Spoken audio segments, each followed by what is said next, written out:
ان کے اگر والدین کا آپ کھرا نکالیں گے تو وہ کسی ہندو کی دکان پہ ایک چھوٹے سے ورکر ہوں گے، کوئی پھڑیا ہوں گے، کوئی لیبرر ہوں گے، بس یہی مسلمان کر سکتے تھے۔ اس کے علاوہ مسلمانوں کے پاس اتنی طاقت نہیں تھی کہ وہ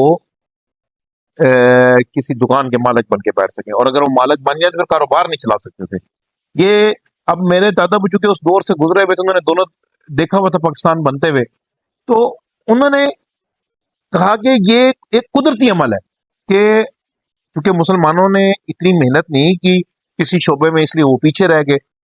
اب جب پاکستان بنا تو ایک اپرچونٹی ملی، جو انڈر پریولیج کلاس تھی، جو لوگ نیچے رہ گئے تھے، جو معاشرے کے پیچھے رہ گئے ہوئے لوگ تھے، ان کو ایک موقع ملا۔ یعنی جو ہمارے ہندو بھائی تھے وہ یہاں سے مائگریٹ کر گئے، کیونکہ یہاں پہ بہت زیادہ قتل عام ہوا، پنجاب میں ہی ہوا، دونوں پنجابوں میں ہی قتل عام زیادہ ہوا۔ اب دیکھیں کہ سندھ جو ہے کہ وہ آج بھی وہاں پہ ہمارے ہندو بھائی بڑے اچھا بزنس کر رہے ہیں، اور ان کو کوئی کمپٹیشن نہیں کر سکتا وہاں پہ، کیونکہ یہ ان کو گاڈ گفٹڈ ہے، یہ خدا کی طرف سے ان کو ودیت کیا گیا ہے، یہ ان کی سرشت میں شامل ہے اچھا بزنس کرنا۔ یہ کوئی یعنی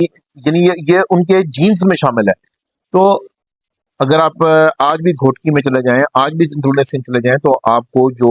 ہمارے ہندو بھائی ہیں وہی کاروبار پہ چھائے ہوئے نظر آئیں گے، اور کچھ اسی کی طرح کی سچویشن یہاں پہ بھی تھی۔ لیکن باہر کیا وہ مائگریشن ہو گئی، اور مائگریشن کے بعد جو انڈر پریولیج کلاس تھی وہ پریولیج ہو گئی، مالک بن گئے۔ تو وہ میرے دادا ابو نے کچھ اس طرح بیان کیا کہ جناب کہ یہ جو لوگ آتے تھے، فرض کریں زمیندار جو تھے، ان کی جتنی گندم ہوتی تھی، ان کی جتنی زمین ہوتی تھی، یہ ہندو بنیے کے پاس کرک ہوتی تھی، کیونکہ ان کے اوپر اتنا ادھار چڑھ چکا ہوتا تھا کہ یہ اس کے پیسے تو دے نہیں سکتے تھے۔ لیکن انگریز صاحب نے ایک رول یہ بھی بنایا ہوا تھا کہ جو نان ایگریکلچر بندہ ہے نا، جس کا کوئی ایگریکلچر کا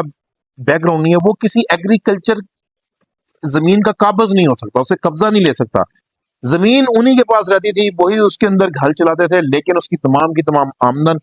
وہ ہندو بنیا کے پاس چلی جاتی تھی، کیونکہ اس کے پاس ان کی زمین رہن رکھی ہوئی ہوتی تھی۔ تو اب بڑے بڑے زمیندار جو کہ آج مچھوں کو تاؤ دیتے ہیں، میری طرح یوں تاؤ دیتے ہیں، اور پراڈوز اور اس پہ پھرتے ہیں، مہنگی مہنگی گاڑیوں پہ، عالیشان بنگلوں میں رہتے ہیں، تو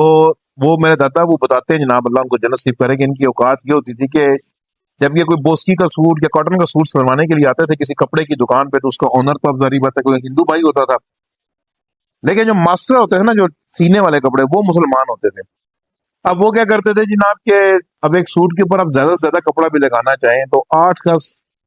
8.5 گز، 9 گز، اس سے زیادہ کپڑا نہیں لگتا، تو وہ ناپ لیتے تھے گزوں کے ساتھ، اس ٹائم کے لوہے کے گز ہی ہوتے تھے، انہیں سے ناپ لیتے تھے، تو وہ 12 14 گز ایک بندے کے کپڑے کا حساب لگا کے ماسٹر صاحب آگے بتاتے تھے جو آنر ہوتا تھا۔ اس کی وجہ کیا تھی؟ یہ بھی یہ نہیں کہ اس میں کوئی بےایمانی شامل ہے، انہوں نے پیسے تو دینے نہیں، ادھار پہ ہے۔ یعنی آج سوٹ لے کے جانا ہے، اب کسی گندم کی کٹائی پہ، کسی فصل کی کٹائی پہ انہوں نے اس کے پیسے دینے ہیں۔ اب اتنا لمبا اگر ایک بندہ کسی کو دے گا تو ڈیفینیٹلی یہ تو کیپٹلسٹ سوسائٹی کا ایک اصول ہے کہ وہ اس کی چارجنگ جو ہے اپنے مطابق کرے گا، یا آپ اس کو استحصال کہہ لیں گے، جو بھی آپ کہہ لیں گے، یہی صورتحال آن گراؤنڈ موجود تھی۔ اور یہ نسل در نسل ان کا زیر جو ان کے قرض کے نیچے دبنا جو ہے کہ یہ ایک معمول کی بات تھی تمام زمینداروں کا، اور جو شہری لوگ تھے وہ ان کے ملازم تھے، ان کی دکانوں پہ ملازم تھے۔ اب جب مائگریشن ہوگی، وہ اپنی دکانیں، مکان وغیرہ چھوڑ کے چلے گئے، تو یہی لوگ ان دکانوں کے مالک بن گئے۔ اور اب آپ بازار میں جائیں، بڑے سے بڑے ہمارے ہاں ساہوکار موجود ہیں، اگر آپ ان کا پیچھے سے بیک گراؤنڈ دیکھیں گے تو ڈیفینیٹلی ان کو پاکستان بننے میں فائدہ پہنچایا ہوگا۔ اور اسی طرح جب وہ یہاں سے چلے گئے، جن کے قرض کے نیچے یہ لوگ دبے ہوئے تھے، تو یہ جو ہمارا زمیندار ہے یہ بھی خوشحال ہو گیا۔ میں اس بات پہ بات نہیں کر رہا کہ ان کو یہاں سے جانا چاہیے تھا، نہیں جانا چاہیے تھا، وہ یہاں کے رہنے والے تھے، ان کا یہ حق تھا کہ وہ یہاں پہ رہتے، لیکن پاکستان بننے نے انڈر پرویج کلاس کو بہت زیادہ موقع دیا۔ اسی طرح محکمہ جات جو تھے، اس میں جو انٹیک تھی وہ مسلمانوں کی برائے نام تھی۔ اب مسلمان بھی یہاں پہ بھرتی ہونا شروع ہو گئے، مسلمان بھی یہاں پہ آفیسر بننا شروع ہو گئے، جو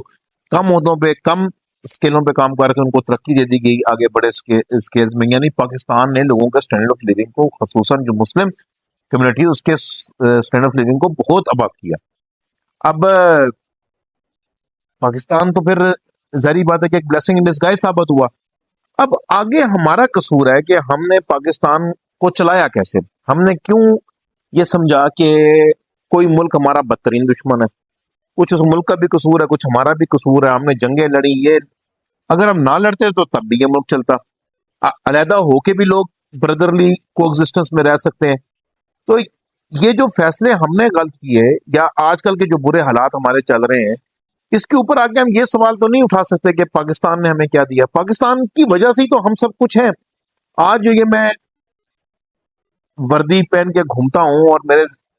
سینے پہ تمغے سجے ہوئے ہیں، یہ پاکستان کی وجہ سے، کیونکہ مجھے تعلیم حاصل کرنے کے مواقع اس پاکستان میں ملے۔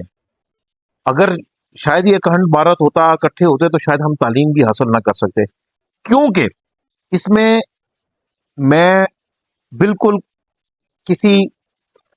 کمیونٹی کی، کسی مذہب کی تضییق نہیں کرنا چاہتا۔ یہ ایک حقیقت ہے کہ جب کوئی کمیونٹی اسٹرانگ ہو جاتی ہے تو وہ اپنے سے نیچے والے کو اب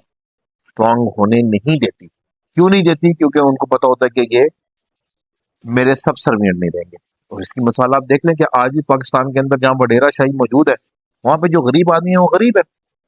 تو اس لیے اس کا مذہب سے، آج کی ویڈیو بنانے کا مذہب سے کوئی تعلق نہیں ہے۔ میرا صرف کہنے کا مقصد یہ ہے کہ گھر کے حالات جیسے بھی ہو جائیں، برے ہوں اچھے ہوں، اب یہ پاکستان میں سے برین ڈرین ہو رہا ہے، لوگ ہمارے یہاں سے باہر دھڑا دھڑ نوجوان نسل جا رہی ہے، جانا ان کا حق ہے، جائیں اپنے مستقبل کو سنواریں، لیکن